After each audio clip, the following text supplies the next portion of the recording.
Assalamualaikum warahmatullahi wabarakatuh. Selamat datang di Demit Horror, tempat di mana kisah gaib, teror malam, dan misteri dunia lain diungkap tanpa ampun. Di sini kamu akan mendengar cerita-cerita yang tak hanya bikin merinding, tapi juga bisa menghantui tidurmu. Suara bergema pelan, efek suara langkah kaki atau pintu berderit. Matikan lampu, pasang headsetmu, dan bersiaplah, karena kamu sedang memasuki dunia Demit Horror. Nada berubah sedikit lebih santai tapi tetap misterius. Jangan lupa untuk like, komen, dan subscribe agar kamu nggak ketinggalan kisah-kisah horor terbaru dari kami. Dan ingat, di balik setiap cerita selalu ada sesuatu yang mengintai. Resto kecil di pinggir jalan itu tampak biasa saja dari luar. Pelang kayu bertuliskan Resto Ikan Liar menggantung miring, beberapa lampu neon berkedip seperti hampir mati. Tapi bagi Pak Aldi, pria berusia 42 tahun yang keras kepala dan ambisius, resto itu adalah segalanya. Bersama istrinya, Bu Vera, dan dua anak mereka, Rania dan Dimas, ia membangun usaha ini dari nol dengan harapan menjadi resto ikan paling terkenal di desa. Mereka mengandalkan menu ikan-ikan besar yang sulit ditangkap, ikan baung sungai, patin liar yang panjangnya hampir 1 meter, dan gabus rawa yang bergigi tajam. Namun belakangan ini pelanggan makin sedikit. Setiap kali Pak Albi berdiri di depan pintu resto sambil melihat jalan, hanya angin yang datang. Bangku-bangku kayu berderit kosong, wajan di dapur dingin tanpa nyala api. Sementara itu, beberapa meter dari resto, tampak deretan motor dan suara riuh pelandan dari warung ikan bakar milik Pak Ferry. Tempat itu selalu penuh sejak pagi sampai malam. Asap ikan bakarnya mengepul harum seolah mengejek Pak Aldi. Pak Aldi menggertakkan gigi setiap kali melihat itu. Gila, warung baru buka setahun, pelanggan selalu penuh. Punya saya malah tambah sepi, gerutunya. Bu Vera mencoba menenangkannya. Yang sabar, Di. Rezeki kan sudah diatur. Namun kalimat itu justru membuat Pak Aldi semakin panas. Rezeki diatur. Kalau kita nggak usaha lebih, rezeki itu diambil orang lain. Anak-anak hanya diam, duduk di pojok sambil belajar. Mereka sudah terbiasa mendengar ayah mereka mengomel soal usaha. Malam itu, setelah resto tutup lebih cepat karena tidak ada pelanggan, Pak Aldi duduk sendirian di depan meja kasir sambil menatap uang recehan. Kepalanya penuh rasa malu, gengsi, dan iri. Ia memikirkan tetangga-tetangganya yang sering membandingkan restorannya dengan milik Pak Ferry. Warung Ferry makin maju ya, masakannya enak, rame terus. Kalimat-kalimat itu seperti tusukan kecil yang terus menancap. Geram, ia berdiri dan meremas kepalan tangan. Tidak, aku harus lebih sukses daripada Ferry, apapun caranya. Di luar resto, angin malam berhembus kencang. Daun-daun pohon terembesi di samping bangunan bergesekan, menghasilkan suara seperti desisan panjang. Lampu depan resto berkedip, lalu mati sejenak. Pak Aldi menghela napas panjang, jantungnya berat, seolah-olah sesuatu sedang menunggu di dalam kegelapan. Saat hendak mengunci pintu bawah, terdengar suara percikan air dari belakang dapur. Cek, cek, cek. Loh, pompa air masih nyala, gumamnya. Ia berjalan ke belakang melalui lorong gelap menuju area penyimpanan ikan. Baunya lembab dan amis. Lampu ruangan berkelap-kelip seperti ada gangguan. Di pojok ruangan, sebuah ember besar berisi ikan baung tiba-tiba bergerak sendiri. Airnya muncrat seperti ada sesuatu yang mengaduk di dalamnya. Pak Aldi tersentak. Kok ikan masih hidup? Ia mendekat. Ember kembali berguncang, kali ini lebih kuat. Bup, bup. Air memercik ke lantai. Lalu terdengar suara gurgling, seperti seseorang sedang terendam air dan berusaha berbicara. Aldi membeku. Siapa di sana? Suaranya bergetar. Tak ada jawaban, hanya suara air yang makin keras hingga tiba-tiba semua berhenti. Ember diam, air tenang kembali. Aldi mundur perlahan, dadanya berdebar keras. Mungkin cuma ikan besar. Iya, cuma ikan. katanya pada diri sendiri meski wajahnya pucat. Tapi saat ia berbalik hendak pergi, dari belakang terdengar suara berbisik sangat pelan seolah muncul dari dasar air. "Kau ingin cepat." Aldi terpaku, tenggorokannya kering. Ia menoleh perlahan. Tidak ada siapa-siapa, hanya ember yang tampak normal kembali. Aldi menggelengkan kembali dan setengah lari keluar dari dapur. Ia tidak berani mengakuinya, tapi ada sesuatu dalam bisikan itu yang membuatnya tertarik. Seolah-olah ada janji terselubung yang ditawarkan. Di kamar, Bu Vera sudah tidur dengan anak-anak. Aldi duduk di pinggir ranjang sambil memijat pelipis. Ia tidak bisa melupakan bisikan itu. Ia merasa seakan ada peluang, sebuah jalan pintas untuk mengalahkan Pak Ferry. "Kalau ada cara cepat, kenapa enggak?" katanya. Suaranya kecil tapi penuh ambisi. Malam itu, ketika angin semakin dingin dan suara jangkrik menurun seperti menahan napas, Pak Aldi menatap langit-langit. Wajahnya perlahan berubah. Bukan lagi wajah seseorang yang bekerja keras mencari rezeki, tetapi wajah seseorang yang bersedia melakukan apa saja untuk menang. Bahkan jika itu berarti membuka pintu pada kegelapan. Pagi itu, matahari belum tinggi ketika Bu Vera membuka jendela dapur. Udara lembab bercampur aroma amis yang tidak biasa menyelinap masuk. Ia mengerutkan dahi. "Ini bau dari mana lagi? Kok beda dari biasanya?" gumamnya. Namun ia mencoba mengabaikan hal itu dan mulai menyiapkan bumbu, berharap hari ini restoran mereka lebih baik dari kemarin. Sayangnya, harapan selalu terasa jauh dari kenyataan. Setelah pintu resto dibuka, Pak Aldi duduk gelisah di kursi depan dengan pandangan kosong ke arah jalan. Sudah hampir 1 jam tidak ada satupun orang yang melintas untuk mampir. Hanya suara motor menuju warung Pak Ferry yang terdengar ramai. Terdengar tawa, suara kursi diseret dan piring beradu dari arah sana, seperti sebuah ironi yang sengaja diperdengarkan kepada Pak Aldi. Ia mendengus. "Lihat tuh, bahkan pagi-pagi sudah penuh." Bu Vera menepuk bahunya pelan. "Yang sabar Aldi, kita cari solusi baik-baik, jangan emosian." Pak Aldi menjauhkan tangan istrinya. "Solusi? Kamu tiap hari bilang sabar, sabar, sabar. Sabar nggak bikin meja kita penuh."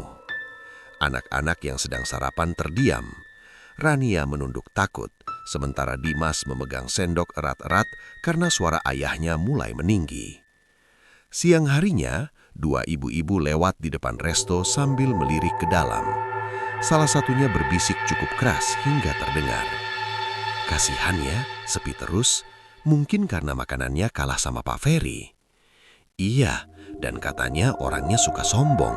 Pelanggan kan gak suka yang begitu." Bisikan itu seperti pisau kecil yang menggores harga diri Pak Aldi. Ia menatap tajam ke mereka, tetapi perempuan-perempuan itu hanya tersenyum sinis sebelum melanjutkan langkah. Pak Aldi mengepalkan tangan sampai buku jarinya memutih. "Orang-orang sini cuma bisa ngomong, nggak tahu betapa keras saya kerja." Bu Vera mendesah. "Jangan diambil hati Aldi, kita harus fokus memperbaiki apa yang perlu diperbaiki." "Tidak, mereka semua salah," bentak Pak Aldi, membuat istrinya tersentak. Setelah seharian kerja tanpa pelanggan, mereka memutuskan menutup resto lebih cepat. Lampu-lampu diredupkan, suasana terasa sangat hening. Di meja makan, keluarga itu menyantap hidangan sederhana, ikan goreng sisa dagangan yang tidak laku. Pak Aldi makan sambil menatap kosong ke arah dinding, suaranya lirih namun penuh ketegangan. "Sampai kapan kita hidup begini? Kita punya resto besar, tapi cuma dapat uang receh." Bu Vera menelannya perlahan, berusaha memilih kata-kata. "Kita bisa cari cara promosi, bisa minta saran dari siapa? Dari Ferry?" Suara Pak Aldi meninggi. "Dia pasti senang lihat kita susah." Rania mulai menangis kecil. "Ayah, jangan marah-marah." Pak Aldi terdiam sebentar, tapi bukannya menenangkan, ia malah bangkit dan menghentakkan kursi hingga berbunyi keras. "Saya ini kepala keluarga. Saya harus bikin kita sukses, tapi kalian gak ada yang ngerti tekanan saya. Ia lalu masuk ke kamar dan menutup pintu dengan keras. Seluruh rumah kembali hening, tetapi bukan hening yang nyaman, melainkan hening yang menyesakkan dada. Larut malam, saat semuanya tidur, Bu Vera terbangun oleh suara sret dari arah dapur. Awalnya ia mengira itu tikus, tapi suara itu terlalu berat, seperti sesuatu yang menyeret tubuhnya di lantai. Ia pelan-pelan berjalan ke dapur, membuka pintu sedikit, dan melihat sesuatu yang membuatnya merinding. Ember ikan baung yang siangnya diam, kini bergeser sendiri, perlahan, seperti didorong oleh tangan tak terlihat. Bu Vera menahan nafas. Ya Allah, apa itu? Namun sebelum ia bisa berteriak, ember itu berhenti, seolah tahu sedang dipantau. Lampu dapur berkedip sebentar lalu stabil kembali. Bu Vera memundurkan tubuh sambil menutup pintu dapur dengan tangan gemetar. Ia kembali ke kamar, tapi sulit tidur. Ada firasat buruk yang menekan dadanya. Keesokan paginya, Pak Aldi bangun dengan wajah gelap, mata merah seperti habis tidur dengan pikiran yang mengganggu. Ia tidak menyapa istri atau anak-anak, hanya mengambil helm dan hendak pergi ke pasar. "Di, mau beli ikan lagi?" tanya Bu Vera pelan. "Bukan urusanmu," jawabnya singkat. Sebelum pergi, ia menatap Resto dan menggumam pelan, nyaris seperti bercakap kepada dirinya sendiri. "Aku akan buat tempat ini lebih sukses dari siapapun, meski harus pakai cara apapun." Bu Vera memperhatikannya dari jauh dan merasakan sesuatu berubah pada suaminya. Sesuatu yang gelap, tajam, dan bukan lagi sekedar ambisi. Pagi itu, pasar ikan lebih ramai dari biasanya. Suara pedagang, teriakan tawar-menawar, dan aroma amis bercampur menjadi satu. Pak Aldi berjalan cepat melewati deretan lapak. Wajahnya murung, namun matanya memandang liar, seakan mencari sesuatu. Entah solusi, entah keajaiban, entah tanda dari langit. Ia berhenti di lapak seorang pedagang ikan tua bernama Mang Ujang yang dikenal menjual ikan-ikan langka dari sungai pedalaman. Di atas meja kayu tua itu, ikan-ikan berukuran besar memanjang seolah ditangkap dari sungai yang belum pernah tersentuh manusia. "Kok mukanya kusut banget, Di?" tanya Mang Ujang sambil mengelap tangan. "Resto saya makin sepi, Mang," jawab Aldi tanpa basa-basi. "Ikan-ikan mahal ini nggak ada yang beli." "Sabar, rezeki nggak kemana." Saat itu juga, Aldi tiba-tiba merasa muak mendengar kata itu lagi. Setiap orang hanya bilang sabar, padahal hidupnya makin terpuruk. Aldi memutar badan, hendak pergi. Namun sebelum ia melangkah jauh, seseorang tiba-tiba berbicara dari balik tumpukan ikan. "Kalau mau cepat, ada caranya." Aldi menoleh. Di sudut lapak berdiri seorang lelaki tua dengan wajah pucat dan mata cekung. Bajunya lusuh seperti jarang sekali melihat cahaya matahari. Ia memandang Aldi seolah sudah tahu seluruh beban hidupnya. "Siapa, Bapak?" tanya Aldi. Lelaki itu tidak menjawab. Ia hanya tersenyum kecil, senyum yang dingin dan tidak wajar. Ia melangkah mendekat dan saat ia lewat, udara di sekitar seakan menjadi lebih dingin. "Aku tahu tempatmu. Resto ikan liar kan?" Aldi mengangguk, bingung. "Aku tahu pesaingmu itu. Ferry, warungnya ramai sekali sekarang." Aldi tersentak. "Bapak kenal dia?" Lelaki itu tersenyum lagi. "Aku tahu lebih banyak daripada yang kau kira. Kau ingin restomu ramai kan? Ikan-ikan besar muncul tanpa perlu beli. Pelanggan antri, nama kamu terkenal." Nada suaranya datar, tapi cara ia mengucapkannya seperti godaan manis beracun. Aldi merasakan jantungnya berdetak lebih cepat. "Tapi semua itu butuh syarat," bisik lelaki itu. Aldi terdiam, menelan ludah. Lelaki itu mengururkan selembar kertas lusuh. Di atasnya tertulis sebuah lokasi.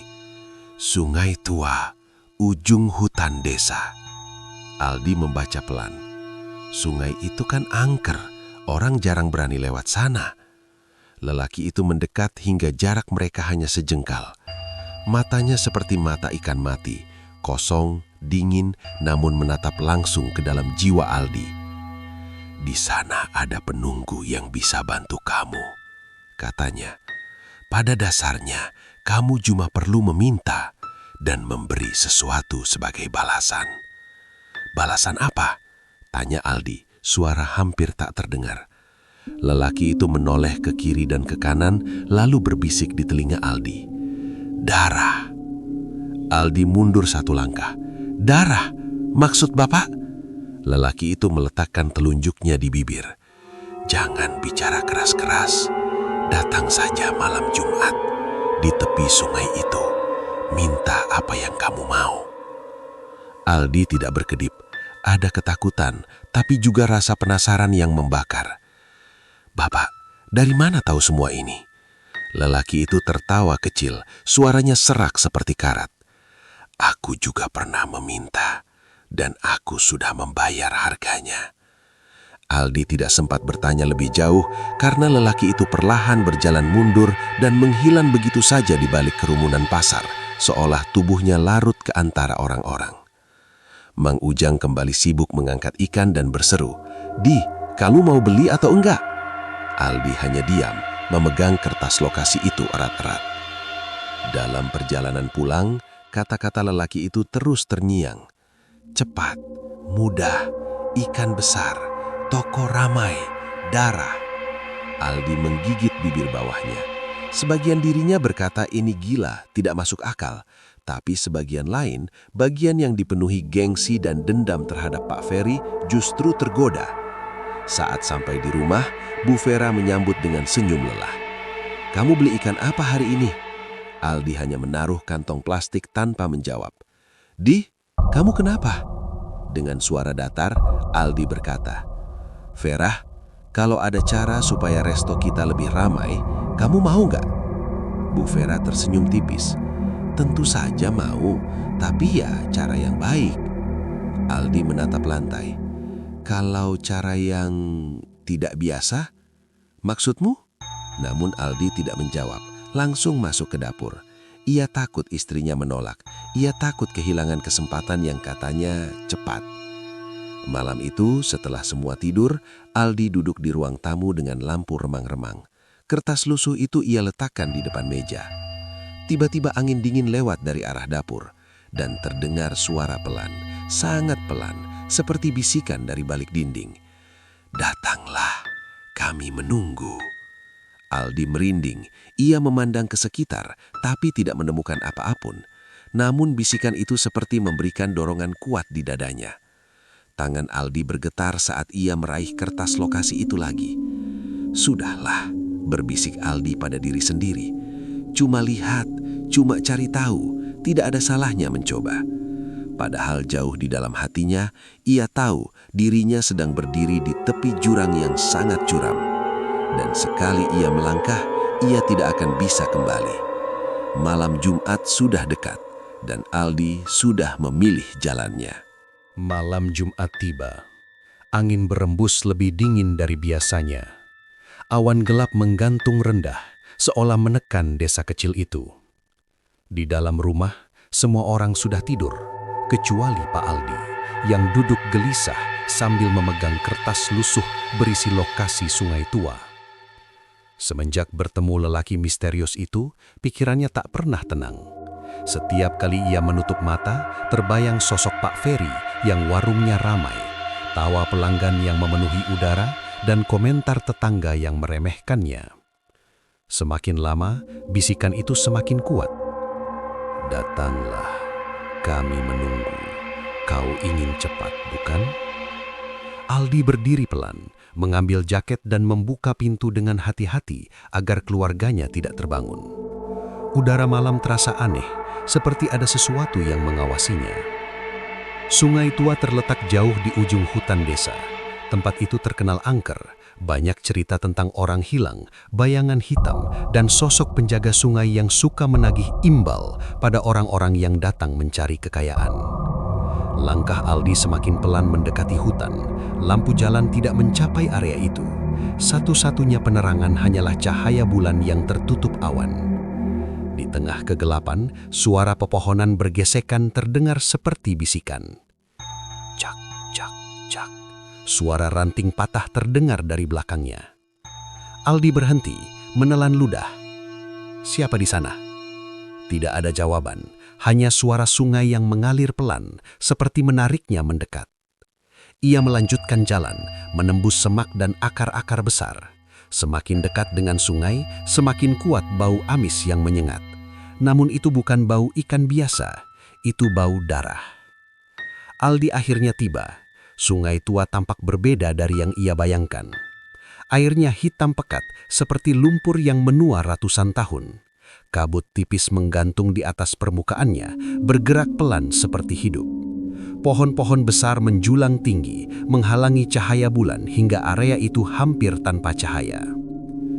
Tiba-tiba, dari balik kabut terdengar suara plung, seperti sesuatu jatuh ke air. Aldi mendekat dengan hati berdebar. Halo? Suaranya bergetar. Ada yang di sini? Air sungai mendadak bergerak berputar, seolah ada sesuatu besar di bawah permukaan. Gelombang kecil menghampiri kaki Aldi, membuat ia mundur refleks. Siapapun yang ada di sini, katanya sambil menutup hidung dari bau busuk itu, saya ingin minta bantuan. Angin berhenti, suara malam menghilang, bahkan suara serangga ikut sunyi. Lalu, dari tengah kabut, muncul bayangan hitam setinggi hampir 2 meter. Badannya seperti manusia, tetapi seluruh tubuhnya berlapis lumpur basah. Matanya kosong, putih, tidak memiliki pupil. Ketika ia melangkah ke tepi sungai, tanah di bawah kakinya berubah licin seperti diselimuti lendir. Aldi terpaku, kakinya bergetar, namun ia tidak bisa berlari, seolah bayangan itu memegangnya dari jauh. Makhluk itu berhenti beberapa langkah dari Aldi. Suara nafasnya berat, seperti seseorang yang bernapas di dalam air. Aku datang, kata Aldi terbata-bata. Aku ingin restoku ramai. Aku ingin lebih sukses dari siapapun.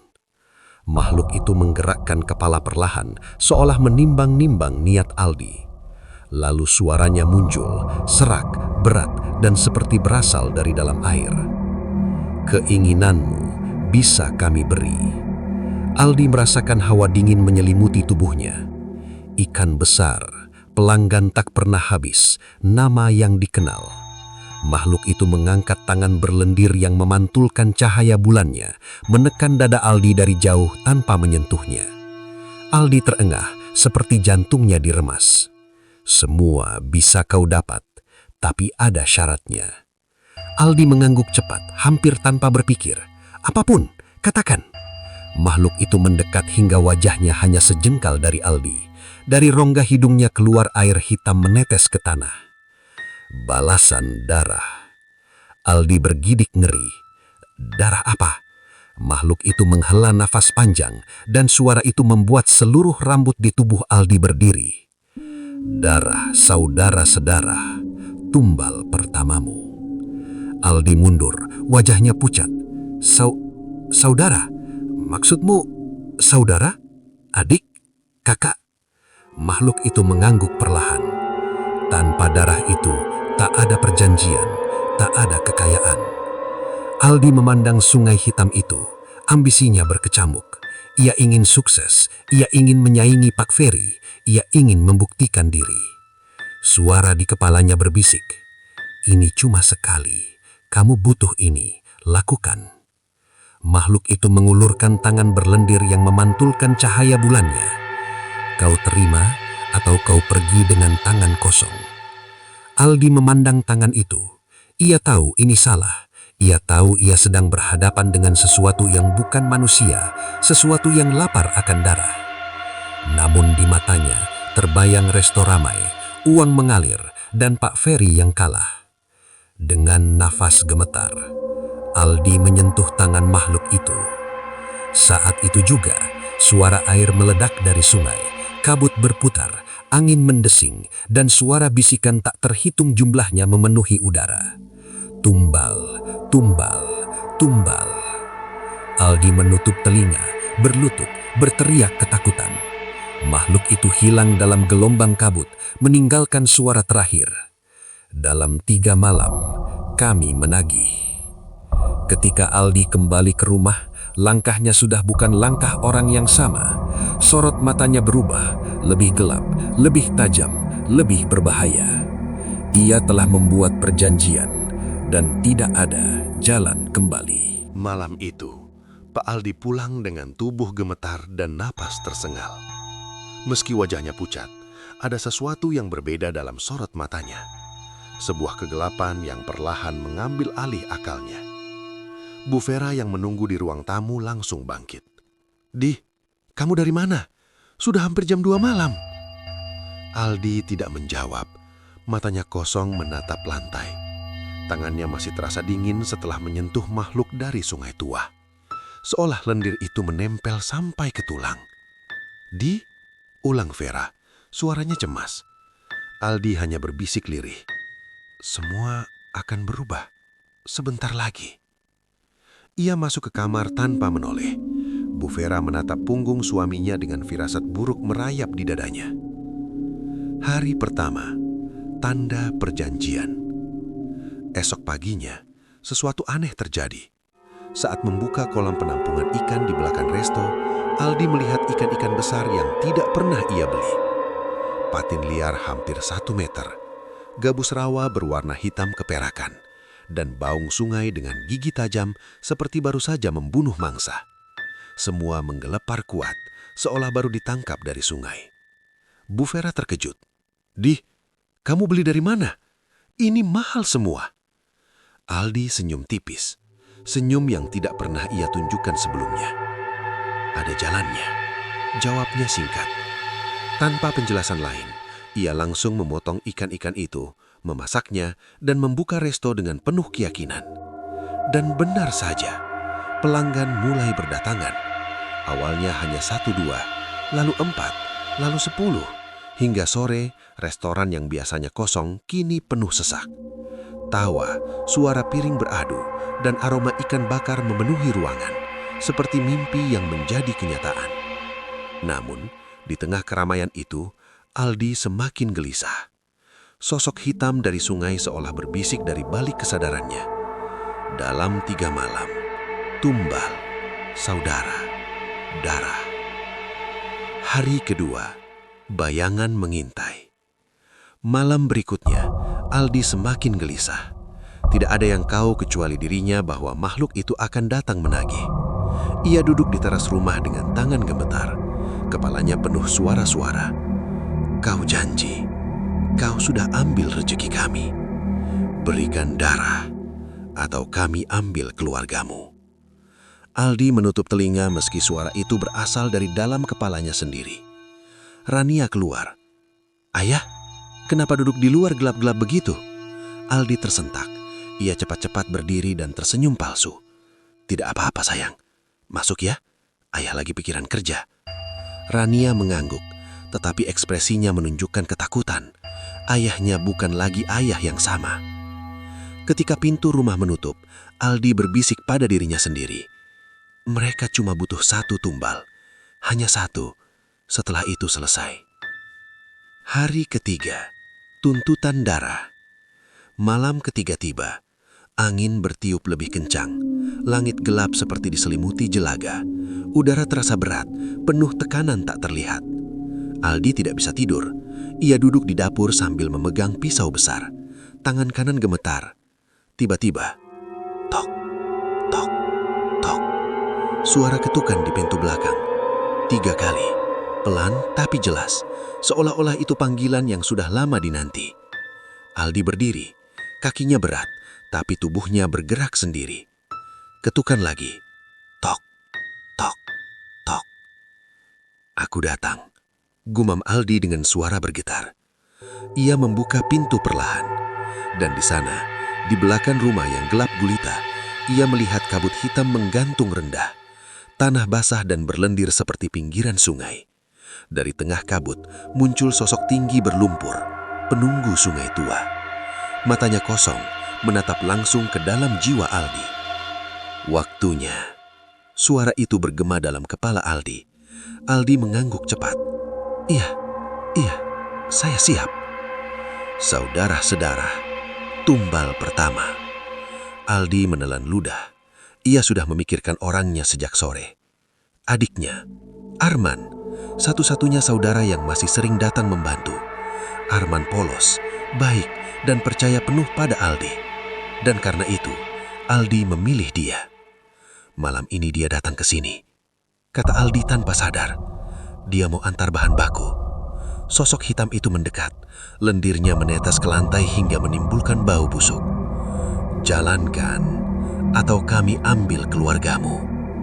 Aldi mengangguk dengan wajah pucat. Rencana kelam. Jam mendekati jam 9. Arman mengirim pesan. Bang, aku OTW.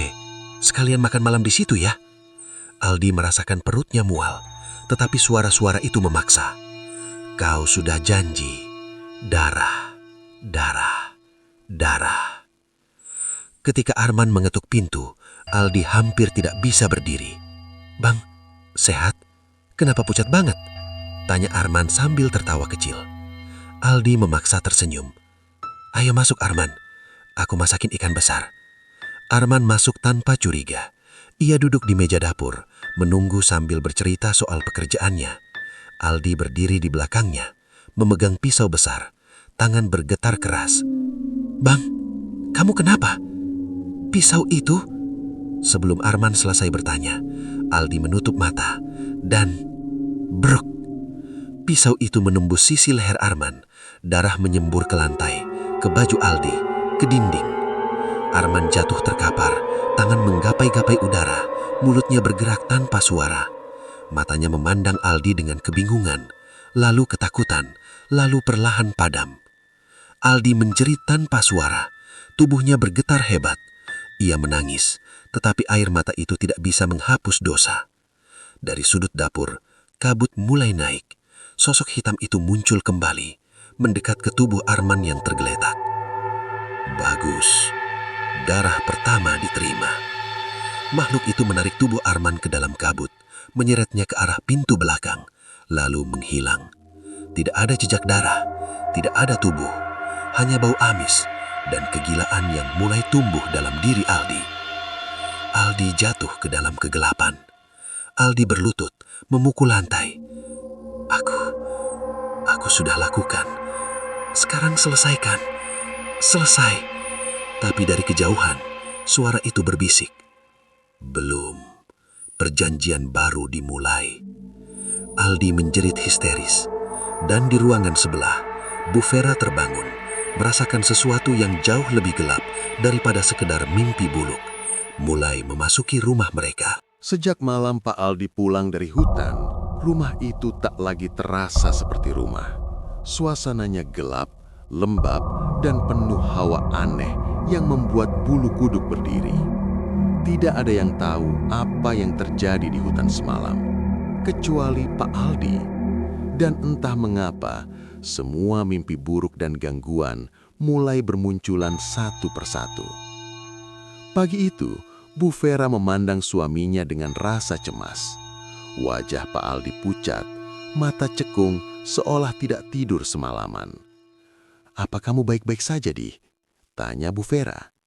Pak Aldi tersenyum, tapi senyumnya kaku, tidak seperti biasanya. "Baik, sangat baik. Kau akan lihat, beberapa hari lagi resto kita bakal ramai." Bu Vera merinding, nada suaminya terlalu yakin, seperti ada sesuatu yang menjanjikannya. Dan yang lebih membuatnya takut, mata Pak Aldi terlihat seperti tidak benar-benar melihatnya. Tatapannya kosong, tapi tajam. Anehnya, ucapan Pak Aldi ternyata benar. Sore harinya, orang mulai berdatangan ke resto mereka, bahkan tanpa promosi apapun. "Bu, ini ikan apa? Besar banget." "Enak sekali, Pak. Bumbunya beda. Aku mau pesan lagi untuk dibawa pulang." Pelanggan datang berbondong-bondong, meja penuh, suasana ramai. Bu Vera harus mondar-mandir melayani orang, namun jantungnya terasa nyeri oleh ketakutan yang tidak jelas arahnya. Dari mana ikan-ikan sebesar itu datang? Semalam Pak Aldi pulang tanpa membawa apapun.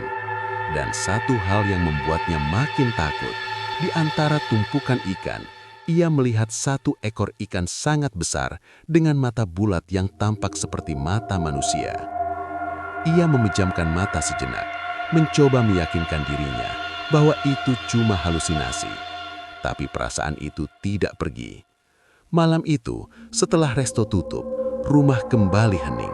Namun keheningan itu bukan keheningan biasa. Ini adalah keheningan yang membuat telinga berdenging. Rania dan Dimas tidur lebih awal karena kelelahan. Bu Vera tidak bisa tidur. Ia duduk di ruang tamu sambil berpikir tentang ikan-ikan aneh itu. Tiba-tiba, duk, duk, duk. Suara seperti sesuatu menghantam lantai dapur. Bu Vera berdiri. Ya Allah, apa lagi ini? Ia membuka pintu dapur perlahan, dan jantungnya terasa seakan berhenti. Ember ikan yang tadi kosong kini bergerak sendiri, bergetar hebat, seperti ada sesuatu yang mencoba keluar dari dalamnya. "Pak Aldi!" teriak Bu Vera. Pak Aldi muncul sambil membawa pisau dapur, seolah sudah tahu apa yang terjadi. Ia menendang ember itu, dan tiba-tiba, krak! Ember itu terbelah. Dari dalamnya muncul seekor ikan besar dengan sisik rusak, tubuhnya menggeliat seperti ulat raksasa. Tapi yang paling mengerikan adalah wajahnya, menyerupai wajah manusia yang sedang tersiksa. Bu Vera jatuh terduduk. "Apa itu, Di?" Pak Aldi hanya menatap ikan itu tanpa ekspresi. "Diam. Ini bagian dari perjanjian." Wajah Bu Vera memucat. "Perjanjian? Apa yang kamu lakukan?" Pak Aldi memalingkan wajah. "Aku sudah bilang, semua akan terbayar. Diamlah, Ver." Menjelang tengah malam, terdengar jeritan keras dari kamar Rania. "Ayah, ada yang tarik aku!" Bu Vera berlari, membuka pintu kamar, dan melihat Rania terbaring di ranjang sambil menangis ketakutan. "Ada tangan dari bawah kasur, hitam, panjang, narik kaki Rania, Bu." Bu Vera memeluk anaknya erat-erat. Pak Aldi berdiri di pintu, tapi ia tidak tampak panik. Justru ia terlihat gelisah, seperti takut sesuatu akan menggagalkan rencananya. "Kamar ini panas. Mereka sudah mulai masuk," gumam Pak Aldi pelan. "Mereka siapa, Di?" bentak Bu Vera. Pak Aldi tidak menjawab. Ia hanya menutup pintu kamar sambil menghela nafas seperti orang yang sedang menunggu waktu yang pas. Malam semakin dalam. Bu Vera akhirnya duduk di ruang tengah sambil memeluk Rania dan Dimas yang ketakutan. Pak Aldi berjalan mondar-mandir, wajahnya tegang. Ia seperti mendengarkan sesuatu, bisikan, suara yang tidak terdengar oleh orang lain. Kemudian ia berhenti. "Aku harus kembali ke hutan, sekarang," katanya. "Tidak, Di, jangan tinggalkan kami. Setelah semua kejadian aneh ini." Pak Aldi menatapnya dengan mata yang tidak lagi seperti mata manusia biasa. "Saudaraku sudah dipilih, tumbalnya harus segera diserahkan. Kalau tidak, kita semua yang akan diambil." Bu Vera tersentak keras. "Astagfirullah, Di, apa yang kamu lakukan?" Pak Aldi tidak menjawab. Ia mengambil jaket dan keluar rumah. Di luar, angin malam berhembus dingin, membawa suara-suara aneh dari arah kebun belakang, seakan makhluk-makhluk gaib itu sedang menunggu, haus, dan tidak sabar. Dan sejak malam itu, takdir kelam keluarga tersebut semakin tidak bisa dihindari. Angin malam berembus pelan, tetapi membawa hawa yang dinginnya tidak wajar. Dingin seperti sentuhan sesuatu yang bukan berasal dari dunia manusia. Pak Aldi melangkah keluar rumah dengan wajah datar. Matanya menatap lurus ke depan seolah ada yang memandu langkahnya. Bu Vera mencoba mengejarnya, namun tubuhnya lemas, seakan seluruh tenaga dihisap oleh ketakutan yang merambat dari ujung kaki hingga kepala. "Di, jangan pergi, tolong dengarkan aku." Suaranya bergetar. Tapi pintu sudah tertutup. Pak Aldi menghilang di balik gelap malam. Setelah kepergian Pak Aldi, rumah itu menjadi lebih sunyi. Terlalu sunyi. Rania dan Dimas duduk memeluk ibunya. Air mata menetes tanpa suara. Lalu tiba-tiba, tok, tok, tok. Seseorang atau sesuatu mengetuk dari dalam dinding kayu ruang tamu. Bu Vera tercekak. Itu bukan suara tikus, bukan suara pipa. Suara itu terlalu teratur. Dan makin lama, makin keras. Tok, tok, tok. "Bu, itu apa?" bisik Dimas. Bu Vera menarik kedua anaknya menjauh dari dinding. Namun suara itu tiba-tiba berhenti, digantikan oleh suara lain. "Vera." Sebuah bisikan panjang, serak, berat, seperti suara dari tenggorokan makhluk yang tidak punya paru-paru. Bu Vera menutup telinga anak-anak. Jangan dengarkan, jangan lihat apapun. Tapi suara itu terus merayap di setiap sudut rumah. Sementara itu, di luar rumah, Pak Aldi berjalan ke arah rumah saudaranya, Pak Jono, adik sepupunya. Ia mengetuk pintu. Tok, tok, tok. Aldi, malam-malam gini ada apa?" tanya Pak Jono sambil tersenyum. "Tolong ikut aku," jawab Aldi datar. "Kemana? Ada apa?" "Ke hutan. Ada urusan penting." Pak Jono bingung. "Aldi, sudah malam, besok saja kalau penting."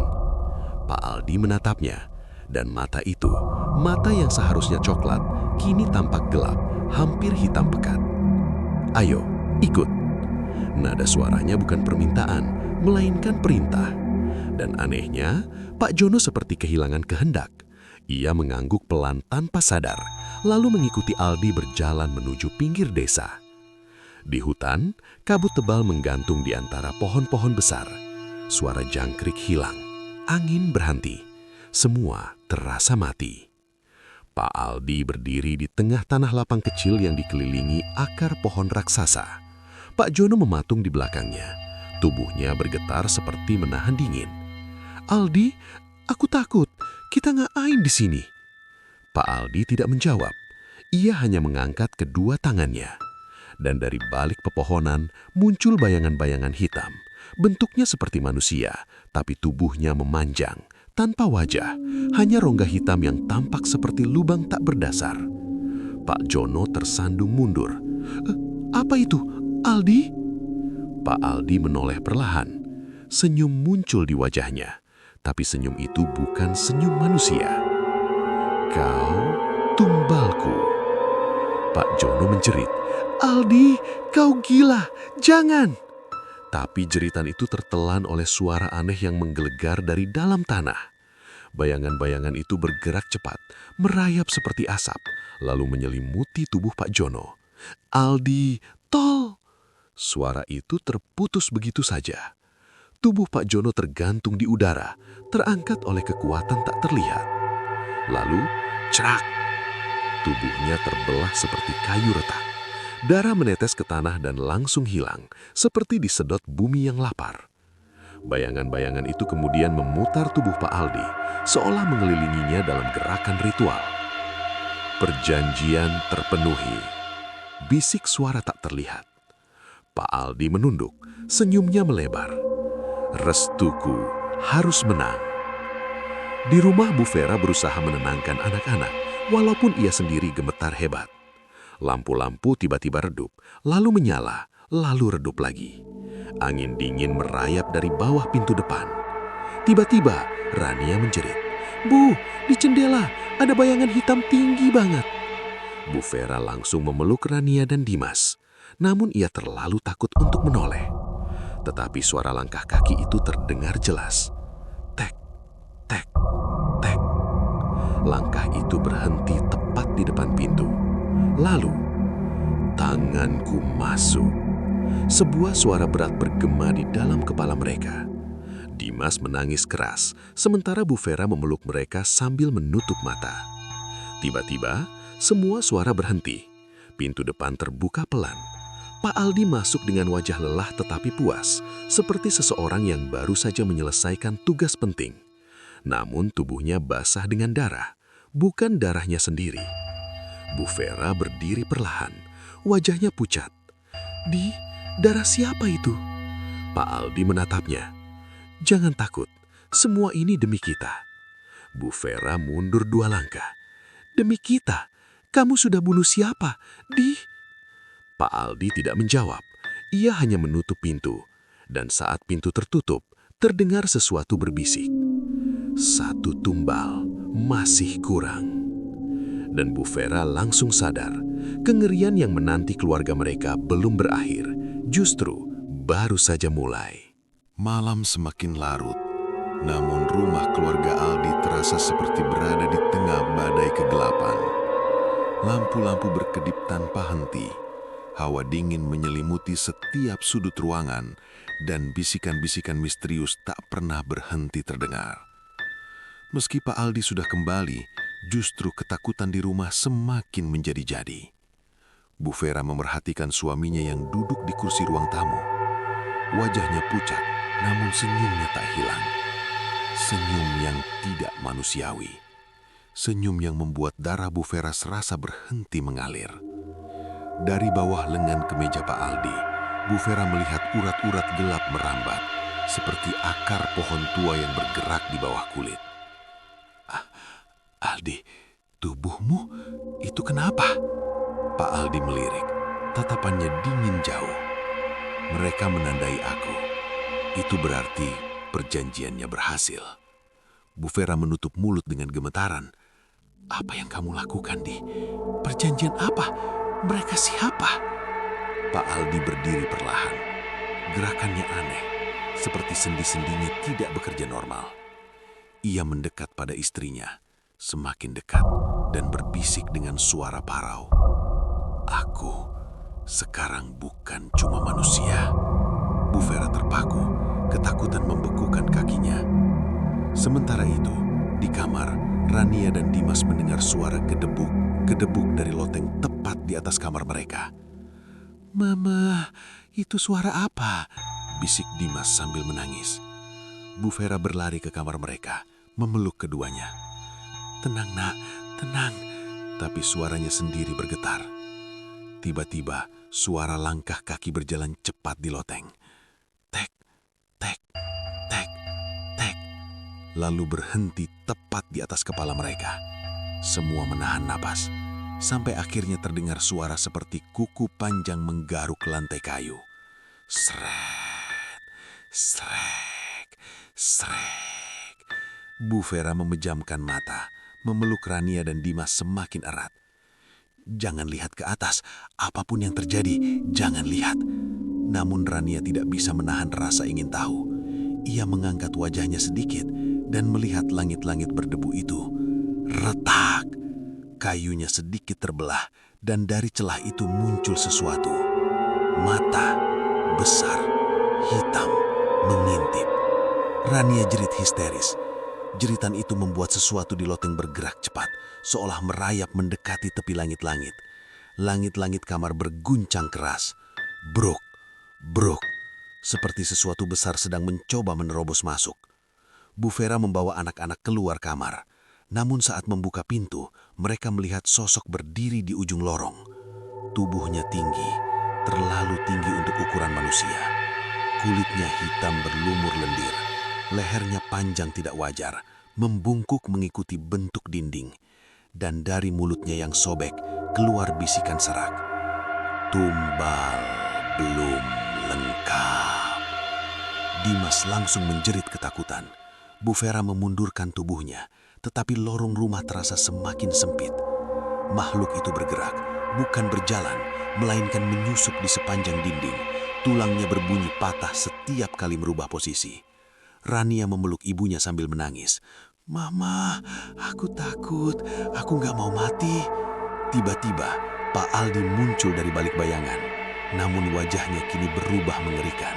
Matanya hitam pekat, kulitnya pucat kebiruan, dan senyumnya melebar sampai mendekati telinga. Minggir, mereka milikku. Makhluk tinggi itu berhenti, lalu mengeluarkan suara rendah, seperti dua batu besar bergesekan. Tumbal harus ditukar 2. Pak Aldi mengangguk pelan. Aku tahu. Bu Vera menatap suaminya dengan mata terbelalak. 2? Aldi, siapa lagi yang mau kamu jadikan tumbal? Pak Aldi menatap istrinya lama, sangat lama. Kemudian melirik ke arah Rania dan Dimas. Dan di detik itu, Bu Vera langsung menyadari sesuatu yang membuat jantungnya roboh. Pak Aldi mulai tergoda menumbalkan anak-anaknya sendiri. Bu Vera menjerit dan menyeret kedua anaknya ke dapur. Dari belakang ia mendengar langkah Pak Aldi dan suara seretan makhluk tinggi tadi mengikuti. "Vera, jangan lari, mereka harus diberikan." Dalam kepanikan, Bu Vera membuka pintu belakang dan mendorong anak-anak keluar. "Lari sejauh mungkin, jangan berhenti, cari rumah tetangga." Tapi sebelum mereka bisa kabur jauh, gedubrak. Pohon besar yang ada di belakang rumah tiba-tiba tumbang sendiri, menghalangi jalan keluar. Bu Vera memeluk anak-anaknya, putus asa. Dari balik bayangan rumah, muncul lagi sosok lain yang tubuhnya kecil, tapi bergerak seperti kecoa besar.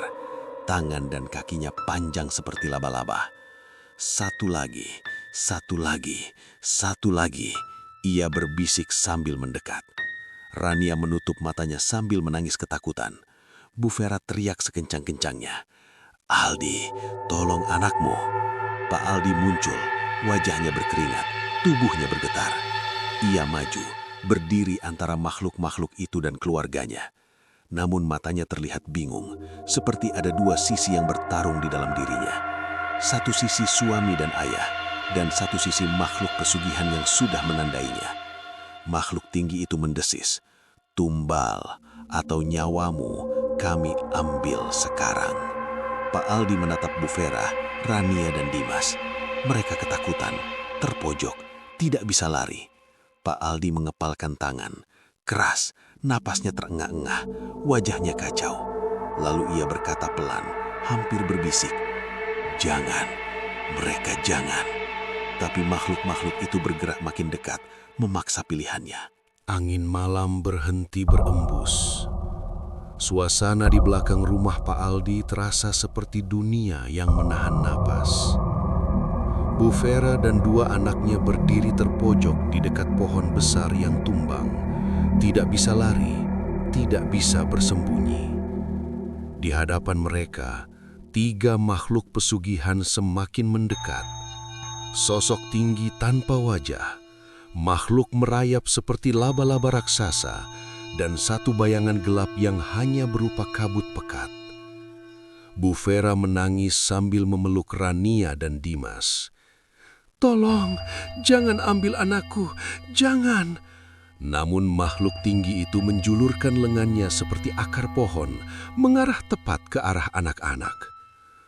Tumbal harus lengkap. Perlawanan terakhir Pak Aldi.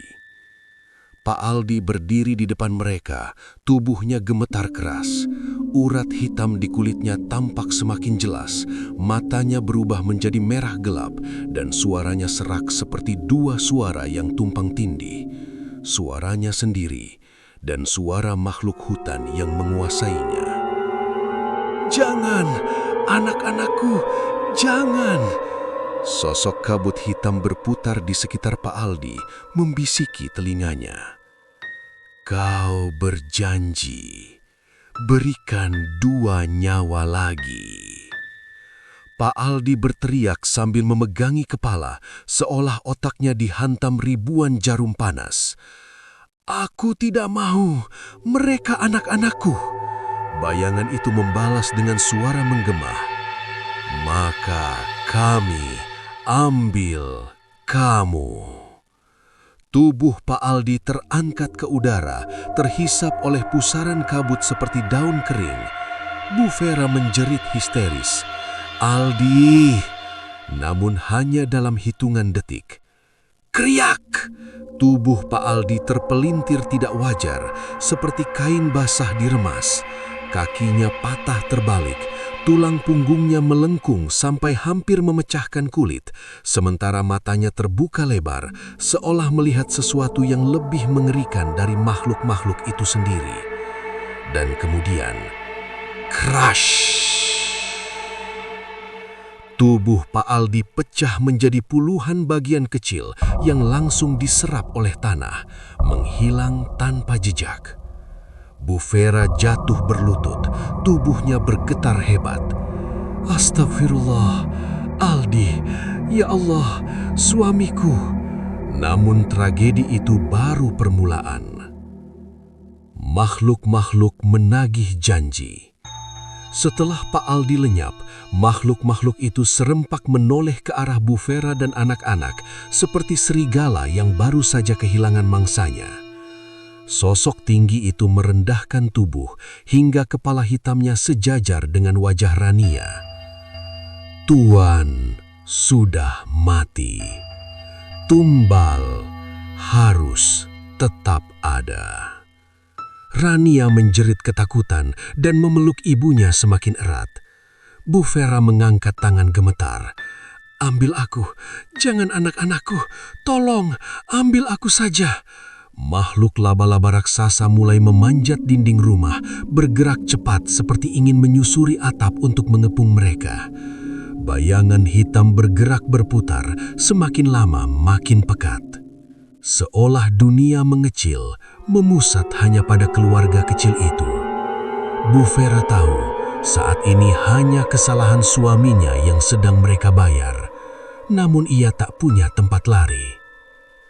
Makhluk tinggi itu mengangkat tangannya, jari-jari panjangnya terentang seperti duri bambu. Satu lagi. Dimas tersandung mundur saking takutnya, lalu jatuh. Makhluk laba-laba merayap cepat ke arah Dimas, kaki-kakinya bergerak seperti jerat. "Dimas!" teriak Bu Vera. Ia berlari menutup tubuh anaknya, tapi makhluk itu lebih cepat. Satu kaki panjang seperti tulang menancap ke tanah, menghalangi jalan Bu Vera. Makhluk kabut mengembang, lalu berubah menjadi bentuk tangan raksasa yang menggenggam udara. Dimas menangis keras. "Mama, tolong, Mama!" Bu Vera mencoba menarik anaknya, namun makhluk hitam itu memegang bahu Bu Vera dari belakang. "Kau bukan pilihannya." Dalam sekejap, berak. Makhluk laba-laba menyeret Dimas ke arah kegelapan hutan, tubuhnya seperti boneka kecil yang tidak berdaya. Jeritan Dimas menggema panjang, menembus malam. "Mama!" Dan suara itu terputus, hening, tidak ada lagi. Rania jatuh berduduk, menangis histeris. Korban selanjutnya, Bu Vera memeluk Rania, tubuh mereka berdua menggigil seperti berada di ruang dingin penuh es. "Ayo sayang, kita harus kabur sekarang." Namun sebelum mereka melangkah 2 langkah, sosok tinggi itu berdiri di hadapan mereka seperti bayangan raksasa yang menutupi bulan. Tumbal belum cukup. Rania menangis semakin keras.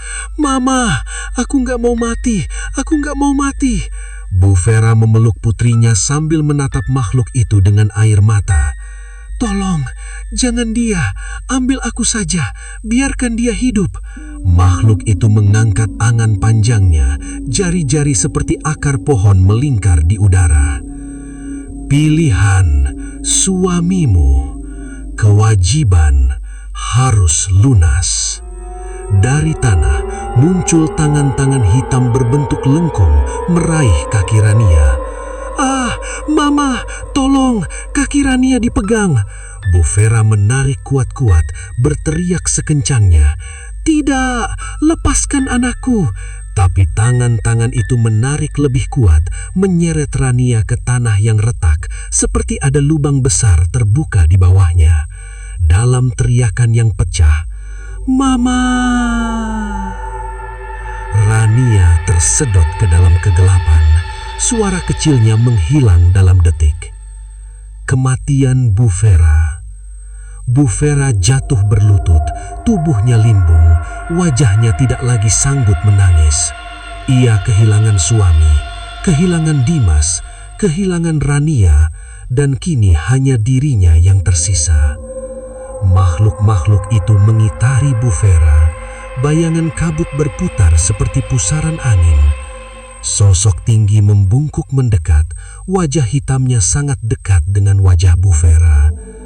Perjanjian selesai. Bu Vera memejamkan mata. Tuhan, ampuni aku, ampuni anak-anakku. Makhluk itu mengangkat tangannya dan shlak, sesuatu menebas leher Bufera dalam satu gerakan panjang. Kepalanya jatuh ke tanah, sementara tubuhnya tumbang perlahan ke samping. Darahnya terserap tanah dalam sekejap, seperti tanah itu memang haus. Keesokan harinya, warga menemukan resto Pak Aldi sepi, pintu terbuka, dan ikan-ikan besar membusuk di meja. Tidak ada satupun anggota keluarga itu ditemukan. Hanya ada satu hal aneh. Di halaman belakang, bekas tanah yang retak seperti terbelah. Dan di malam hari, dari dalam resto terdengar suara seperti bisikan. Lapar, lapar. Sejak hari itu, tak ada orang berani mendekat. Resto ikan liar milik keluarga Aldi menjadi legenda gelap, tempat di mana keserakahan berubah menjadi kutukan dan keluarga itu menghilang dalam cara paling mengenaskan.